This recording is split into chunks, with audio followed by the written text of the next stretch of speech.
ఒక్కసారి కొమ్మూరి గోల్డ్ కి కాల్ చేయండి. తాకట్లో ఉన్న మీ బంగారాన్ని విడిపించి మార్కెట్ ప్రైస్ కి వాళ్ళు కొనుక్కుని మిగతా డబ్బులు మీకు ఇచ్చేస్తారు. అందరికీ నమస్కారం. వెల్కమ్ టు మనం టీవీ. నేను మీ పవన్ బెస్వాడ. మనతో పాటు బీజేపీ నాయకులు రవిచంద్రారెడ్డి గారు ఉన్నారు. ఆయనతో మాట్లాడతాం. సార్ నమస్కారం. నమస్కారం సార్. పహల్గాం దాడి తర్వాత ఆ ఉగ్రవాదులను, ముఖ్యంగా పహల్గాంలో దాడి చేసిన ఉగ్రవాదులను మట్టు పెట్టకముందే భారత్ పాకిస్తాన్ ఉద్రిక్త పరిస్థితుల నేపథ్యంలో అమెరికా మధ్యవర్తిత్వంతో కాల్పుల విరమణ ఒప్పందానికి అంగీకారం తెలపడం, కొంత భారతీయులలో అసహనం వ్యక్తం చేశారు. ఎందుకు భారతదేశం ఇంతలోనే తొందరపడింది ఆ ఉగ్రవాదులు మట్టపెట్టకముందే అని కొంత చింతించారు. అయితే దానికి సమాధానంగా ప్రధానమంత్రి నరేంద్ర మోడీ గారు operation Sindoor will be continued, కొనసాగుతూనే ఉంటుంది, ఎప్పటికీ ఆగదిదని చెప్పేసి చెప్పడం జరిగింది. దాంట్లో భాగంగానే ఇప్పుడు జమ్మూ కాశ్మీర్లో జరుగుతున్నటువంటి కాల్పులు, పహల్గాం కావచ్చు, పుల్వామా కావచ్చు, ఆ ఏరియాలలో ఉగ్రవాదుల ఏరువేత కొనసాగుతోంది. దాంట్లో భాగంగానే 3 నుంచి 5 మంది ఉగ్రవాదులు హతమయ్యారు. లష్కరే తోయిబా, జైషే మహమ్మద్ సంబంధించినటువంటి కీలకమైన ఉగ్రవాద నేతలు హతమైనట్టు తెలుస్తూ ఉంది. ఎలా చూడాలి? ఆపరేషన్ సింధూర్లో భాగంగానే ఇదంతా జరుగుతూ ఉందా? ఎలా చూడాలి? ఆపరేషన్ సింధూర్ అనేది ఆగిపోలేదు సార్. ఆపరేషన్ సింధూర్ అనేది కొనసాగుతుంది. ఆపరేషన్ సింధూర్ అనేది మొదట పేరు నామకరణం చేసినప్పుడు అసలు టెర్రరిజంకి ఉన్న మూలాల్ని లేపేయాలి, ముఖ్యంగా వాటి మీద దాడులు జరపాలి, వాటిని నిర్మూలించాలనే టార్గెట్తో ఆపరేషన్ సింధూర్ అని పేరు పెట్టి మొదటగా వాటి గ్రాస్ రూట్స్, వేళ్ళు ఎక్కడ ఊనుకున్నాయో, వాటికి అడ్డాలు ఎక్కడున్నాయో, వాటి హెడ్ క్వార్టర్స్ ఎక్కడున్నాయో వాటికి సంబంధించి 9 స్థానాలను దాడి చేయడం జరిగింది. ఈ 9 స్థానాలని ధ్వంసం చేసిన క్రమంలోనే హఫీజ్ సయీద్ కుటుంబం కూడా చనిపోయింది. బహుశా అతను గాయపడ్డా లేదా అనేది మనకు తెలీదు. పాకిస్తాన్ ప్రభుత్వం తరపు నుంచి అతనికి ఏదో 14 కోట్ల రూపాయల పరిహారం కూడా ఇస్తున్నట్టు సమాచారం ఉంది. కానీ ఈ టెర్రరిజం మైండ్ సెట్తో ఉన్న పాకిస్తాన్ ఏదైతే ఉందో ఆ 9 స్థానాల మీద దాడి చేసిన తర్వాత మెదలకుండా ఉన్నట్లయితే బహుశా వార్ కాల్ వచ్చేది కాదేమో. కానీ ఆపరేషన్ సింధూర్ కొనసాగేది. ఆపరేషన్ సింధూర్ అనేది కేవలం సైనిక చర్యను నిర్దేశించింది కాదు, పాకిస్తాన్ని అష్టదిగ్బంధనం చేయాలి. ఎందుకంటే పాకిస్తాన్ యొక్క మైండ్ సెట్ ఏదైతే ఉందో, వాళ్ళ అంతర్గత దేశంలో ఉన్న సమస్యల్ని పరిష్కరించుకోలేక ఆర్థికంగా దివాలా తీసి మిలిటరీ ఆపరేషన్స్లో కూడా ఫెయిల్ అయిపోయి, ఒకవైపు బలూచిస్తాన్ తన దేశం స్వతంత్రంగా ఉంది, పాకిస్తాన్కి దీంతో సంబంధం లేదని ప్రకటిస్తూ సింధులో ఆందోళన జరుగుతూ, ఖైబర్ పఖ్తూన్లో ఏ నిమిషంలో అయినా తాలిబాన్లు దాడి చేస్తారనే భయానికి వణుకుతున్న పాకిస్తాన్ మరి ఉన్న 4 ప్రావిన్సులు పంజాబ్ తప్ప, పంజాబ్లో కూడా ఏం సమస్యలు ఉన్నా కానీ ఆర్థికంగా కానీ లేకపోతే అనేక రకాల దివాలాకో రాజకీయ విధానం, అక్కడ రాజకీయ విధానం మొత్తం కూడా మిలిటరీ కంట్రోల్లో ఉండడం, మిలిటరీ యొక్క దయాదాక్షిణాల మీద అక్కడ ప్రధానమంత్రి కానీ లేకపోతే అనేక మంది రాజకీయ నాయకులు ఎవరైతే ఉన్నారో పేరుకి ఫ్రంట్ ఫేసులుగా ఉన్నారో కానీ పెత్తనం అంతా కూడా మిలిటరీది. ఆ మిలిటరీ ISI అని ఇంటెలిజెన్స్ రూపంలో ఉగ్రవాదులను తయారు చేసే కార్యక్రమాలకి పరిమితమై దేశంలో 70% వ్యాపారాలు వాళ్లే చేసుకుంటూ, సైన్యం అధీనంలో దేశం నడుస్తూ, కామన్ మ్యాన్గా ఉన్న సివిలియన్స్ ఎవరు కూడా బాగుపడకుండా ఆర్థికంగా దివాలా తీసి అనేక సమస్యలకి మన భారతదేశంతో విరోధం అని కారణం కథలు చెప్తూ ఏదైతే ఈ ఉగ్రవాదాన్ని పెంచి పోషించిందో ఆ మైండ్ సెట్ని దెబ్బకొట్టాలంటే ఈ పహల్గాంలో కానీ, పుల్వామాలో కానీ, అంతకుముందు యూరీలో కానీ ఏదైతే దాడులు జరుగుతూ వస్తున్నాయో ఈ క్రమంలో మనం దాడులు చేయడం జరిగింది. ముఖ్యంగా 4 యాక్టివ్ పార్టిసిపెంట్స్గా ఉన్నప్పటికీ ఇది TRF తరపున ఆ రోజున పహల్గాంలో జరిగిన దుశ్చర్య ఏదైతే ఉందో, మతం అడిగి చంపేయటం, 26 మందిని పొట్టను పెట్టుకోవడం, ఆల్టుగెదర్ 28 మంది దాకా. సో దీనికి బదులు తీర్చుకుంటూనే ఉంది. ఆ రోజే టెర్రరిస్టుల ఇళ్లను పేల్చివేయటం కానీ లేకపోతే వాళ్ళ దగ్గర కూంబింగ్ కానీ, ఆ క్రమంలో అనేక మంది టెర్రరిస్టులని మట్టుబెడుతూ వీళ్ళ కోసం వెతుకుతుంటే దాక్కున్న లష్కరే తోయిబా వాళ్ళు కానీ లేకపోతే జైషే మహమ్మద్ వాళ్ళు కానీ దొరకడం, వాళ్ళని ఎప్పటికప్పుడు ఎన్కౌంటర్లతో చంపడం జరుగుతూనే ఉన్న కార్యక్రమం. ఈ క్రమంలో ఇప్పటికే దాదాపు 1 డజన్ మంది టెర్రరిస్టులు చనిపోయారు. నిన్నటికి నిన్న 1 ముగ్గురు, ఈరోజు పొద్దున 1, ఇప్పుడు కూడా అందుతున్న సమాచారం బట్టి మరో 2.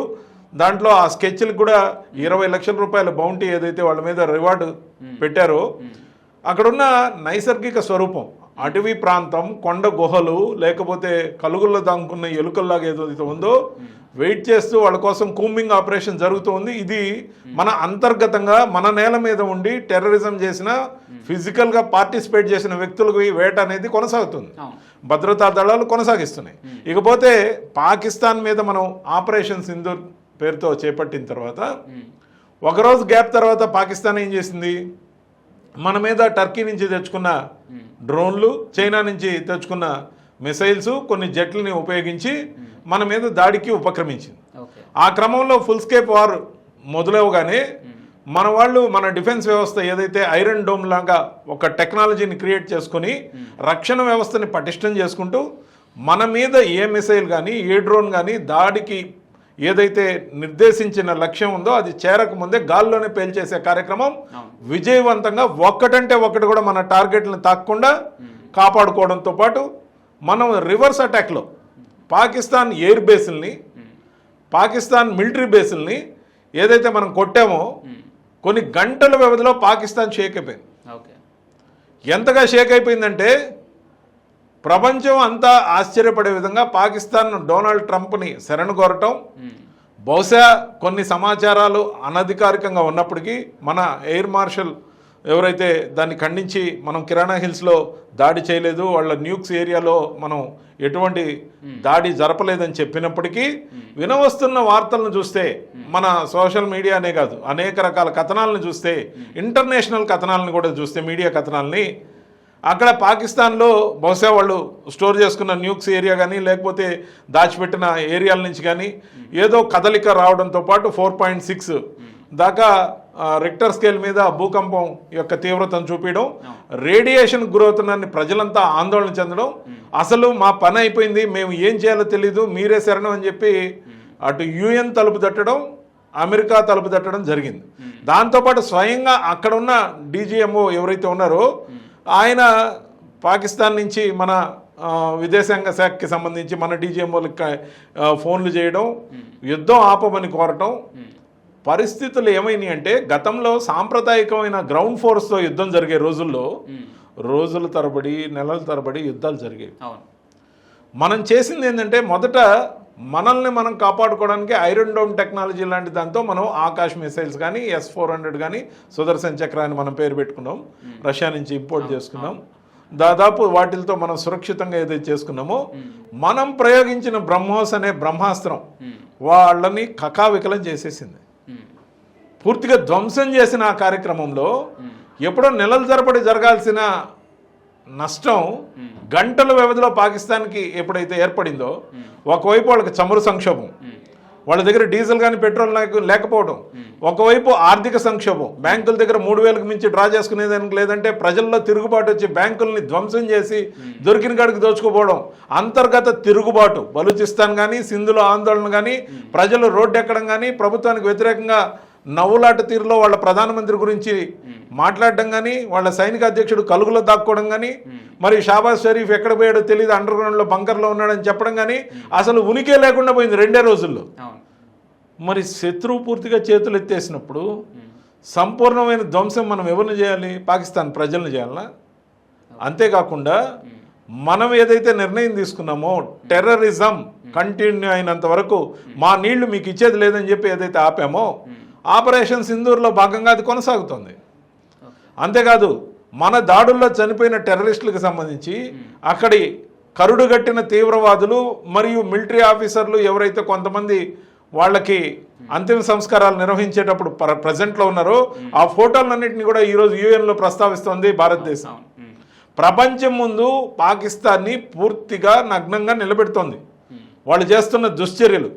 ఇన్ఫ్యాక్ట్ వాళ్ళ రక్షణ శాఖ మంత్రి ఖవాజా ఆసిఫ్ చెప్పడం, మాకు ఇది అలవాటే, గత 30 ఏళ్లకు పైన మేము ఈ టెర్రరిజంని పెంచి పోషిస్తున్నాం, ముఖ్యంగా ఇది మాకు కొత్త ఏం కాదని ఏదైతే చెప్పాడో నవ్వులాటకు గురయ్యాడు. అతన్ని ఆడుకుంటున్నారు వాళ్ళ పార్లమెంట్లో. వాళ్ళ పార్లమెంటు సభ్యులు ప్రధానమంత్రి నరేంద్ర మోడీ గారిని ఒక షేర్ అని, పులి అని ఏదైతే మాట్లాడుతూ ఒక గీదడని చెప్పి ప్రధానమంత్రిగా ఉన్న షాబాజ్ షరీఫ్ని వాళ్ళ పార్లమెంట్ సభ్యులు పార్లమెంట్లో లైవ్లో మాట్లాడుతుంటే ఇంకా ఆ దేశానికి మిగిలిందే ఉంది? సార్ ఇక్కడ సింధు జలాల విషయంలో కూడా ఈరోజు పాకిస్తాన్ భారత ప్రభుత్వానికి లేఖ రాయడం జరిగింది. ఏదైతే సింధు జలాలు మాకు వదలకపోతే ఆ సింధు జలాల బదులు భారతీయుల రక్తం పారిస్తామన్నటువంటి కోతలు కూసిన పాకిస్తాన్ ఈరోజు కాళ్ళ బేరానికి వచ్చి సింధు జలాలను వదలండి ప్రాధేయపడుతుంది. దీన్ని ఎలా చూడాలి? నరేంద్ర మోడీ గారు భారతీయత కోసం, భారతదేశ సమగ్రత కోసం పనిచేసే ప్రధానిగా మానవత్వం ఉన్నప్పటికీ మీరు రక్తం పారిస్తుంటే టెర్రరిజం రూపంలో మేము మీకు మంచినీళ్ళు ఇచ్చి మిమ్మల్ని పెంచి పోషించలేం, మిమ్మల్ని ఆదుకోవాలంటే టెర్రరిజం అవుట్ఫిట్లన్నీ మోసేయాలి, కరుడుగట్టిన తీవ్రవాదుల్ని భారత్కి అప్పచెప్పాలి, ఇంకెప్పుడు టెర్రరిజం చేయము, భారత్ జోలికి రాము అని అండర్టేకింగ్ ఇవ్వాలి in presence of remaining world countries, ముఖ్యంగా యుఎన్ దగ్గర అండర్టేకింగ్ ఇవ్వాలి. ఇలాంటి అనేక డిమాండ్లని భారతదేశం సమగ్రంగా సమర్థతతో యుఎన్ ముందు పెట్టింది. యుద్ధం అనేది ఆగలేదు. దానికి సజీవ సాక్ష్యం ఏంటంటే మన ఎయిర్ ఫోర్స్ రెడీగా ఉంది. నిన్నటి రోజు ప్రధానమంత్రి మోడీ గారు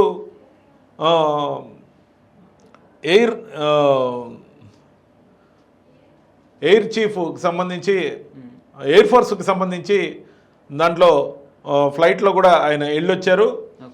ప్రదర్శన ఇవ్వడంతో పాటు ముఖ్యంగా ప్రధానమంత్రి నరేంద్ర మోడీ గారు ఎప్పుడు కూడా 75 వయసులో ఒక యువకుల్లాగా మిలిటరీతో కలిసి విన్యాసాల్లో పాల్గొనడం అంటే అది మామూలు విషయం కాదు.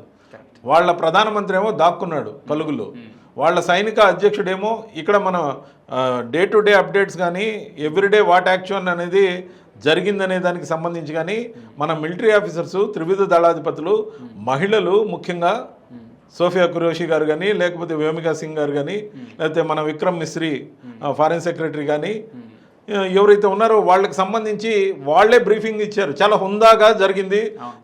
అందరికీ ఆశ్చర్యం ఏంటంటే మన దగ్గర, మన దేశంలో ఉన్న కొంతమంది యువతతో పాటు ఏంటి యుద్ధం జరుగుతుంది, పీఓకేని తీసేసుకుంటాం కదా, పీఓకేని ఖచ్చితంగా తీసుకోవడమే, కానీ ఏ విధంగా తీసుకోవాలో ఖచ్చితంగా భారతదేశం దగ్గర వ్యూహం ఉంది. ఆ వ్యూహం ఏంటంటే ఇప్పుడు పీఓకే అనేది భారతదేశంలో నిస్సందేహంగా అంతర్భాగంగా ఉండాలనేది మన డిమాండ్.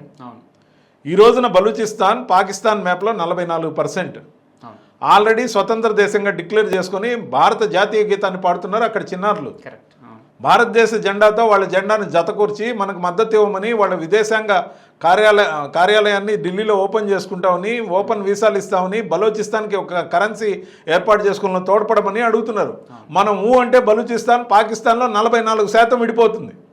వన్స్ బలూచిస్తాన్ విడిపోతే రక్తం చిందకుండా ఏదైతే మన కాశ్మీర్లో అభివృద్ధి పదంలో టూరిజం కానీ ఆదాయ వనరులు కానీ పెరిగాయో, ఇప్పటికే పాక్ ఆక్యుపైడ్ కాశ్మీర్లో ఉన్న వాళ్ళందరూ కూడా స్వచ్ఛందంగా మన దేశంతో కలిసిపోవడానికి సిద్ధంగా ఉన్నారు. అటు బలూచిస్తాన్, ఇటు జమ్మూ కాశ్మీర్ ఆఫ్ ఇండియా ఏదైతే ఉందో మధ్యలో ఉన్న పీఓకే మనతో కాక ఎక్కడికి పోతుంది? ఇది చిన్న లాజికల్ అంశం. కానీ యుద్ధమే చేయాలి, రోజు బుల్లెట్లే చిందించాలి, ఖచ్చితంగా చిందిస్తారు అవసరాన్ని బట్టి, ఆవశ్యకతను బట్టి యుద్ధానికి ఎప్పుడూ సన్నద్ధంగా ఉండే దేశంగానే. మీరు గమనించండి, ఏదైతే డిసెంబర్ 26/11 అనుకుంటా 26/11 కసబ్, అజ్మల్ కసబ్ ఏదైతే తాజ్ హోటల్ దగ్గర దాడి చేశాడో, లేకపోతే బాంబేలో జరిగిన దాడి, అప్పుడెప్పుడైనా పాకిస్తాన్ మీద ఇలాంటి సర్జికల్ స్ట్రైక్స్ కానీ లేకపోతే యుద్ధ వాతావరణం కానీ వచ్చిందా? లేదు. ఉల్టా అప్పుడు మన దేశంలో వాళ్ళే విద్రోహులు అని చెప్పి దిగ్విజయ్ సింగ్ కొంచెం కూడా సిగ్గు శరం లేకుండా ఏదైతే మీడియా ముందుకు వచ్చి మాట్లాడాడో ఇది దుర్మార్గం. ఈ రోజున without any troubles to Indian people, Indian వ్యాపారానికి కానీ, ఇండియన్ ట్రేడ్కి కానీ, లేకపోతే స్టాక్ మార్కెట్కి కానీ, ఏ వ్యవహారానికి ఎవ్వరికి సివిలియన్స్కి ఇబ్బందులు రాకుండా మరి మనం అతి తక్కువ సమయంలో పాకిస్తాన్ని అష్టదిగ్బంధనం చేసి మనం సాధించిన ఈ విజయాన్ని తక్కువ చేసి చూపకపోతే రాజకీయంగా ఎన్డీఏకి వ్యతిరేకంగా ఉన్న 23 రాజకీయ పక్షాలు ఏవైతే ఉన్నాయో ఉనికిని కోల్పోతున్నాయి. ఈ ఉనికిని కోల్పోయే రాజకీయ పార్టీలు సోషల్ మీడియా అనే వేదికను ఉపయోగించుకుని ఇబ్బడి ముబ్బడిగా లక్షలుగా సోషల్ మీడియా ద్వారా యువతని ప్రభావితం చేయాలి మనం అని ఏదైతే సగంలో ఆపేశారు, ఎందుకు ఆపేశారు, లేకపోతే వీళ్ళకి చేత కాదనే విధంగా, అంటే సాధించిన విజయం గొప్పదని వాళ్ళకి తెలుసు, కానీ దాన్ని ఒప్పుకుంటే రాజకీయ మనుగడ ఉండదు కాబట్టి చేసే దుర్మార్గమైన ప్రచారమే తప్ప ఖచ్చితంగా కూడా ఈ రోజు కూడా కరాచీ సీ పోర్ట్కి సంబంధించి దగ్గరలోనే మన ఐఎన్ఎస్ విక్రాంత్ కానీ మన వార్షిప్లన్నీ అక్కడే ఉన్నాయి. చుట్టూ అష్టదిగ్బంధం ఉంది. అక్కడ వార్షిప్లు ఉన్నంతకాలం వాళ్ళకి చమురు సంక్షోభం ఉంటుంది, ఇటు సైడు నీటి సంక్షోభం ఉంటుంది, మరి ముఖ్యంగా ఆర్థిక సంక్షోభం ఎటు ఉంది, అంతర్గత పోరు రోజు రోజుకి పెరుగుతుంది. ఈరోజు కూడా పాకిస్తాన్ సైనికుల్ని 14 మందిని బలూచ్ ఆర్మీ పేల్చేశారు. సో ఖచ్చితంగా కూడా వాళ్ళ అంతర్గతంగా కానీ బహిర్గతంగా కానీ విలువను కోల్పోయిన పాకిస్తాన్ని నిలువున మనం సివిలియన్స్ని ఇబ్బంది పెట్టకుండానే చేసే యుద్ధం ఏదైతే ఉందో యుద్ధం ముగియలేదు, ఆపరేషన్ సింధూర్ ముగియలేదు. లాజికల్ కంక్లూజన్కి వచ్చేవరకు వాళ్ళ టెర్రరిజం పూర్తిగా ఆపేవరకు, వాళ్ళ టెర్రరిజంని ఎవరైతే దాచిపెట్టుకొని ఉన్నారో వాళ్ళని బాగా పరిరక్షిస్తున్నారో వాళ్ళందరినీ భారతదేశానికి అప్పచెప్పే వరకు, టెర్రరిజం ఎప్పుడు చేయమని అండర్టేక్ ఇచ్చే వరకు యుఎన్ ముందు కానీ అందరి ముందు ప్రపంచ దేశాల ముందు మన యుద్ధం అనేది ఆపరేషన్ సింధూర్ అనేది ఆగలేదు. Right, thank you so much.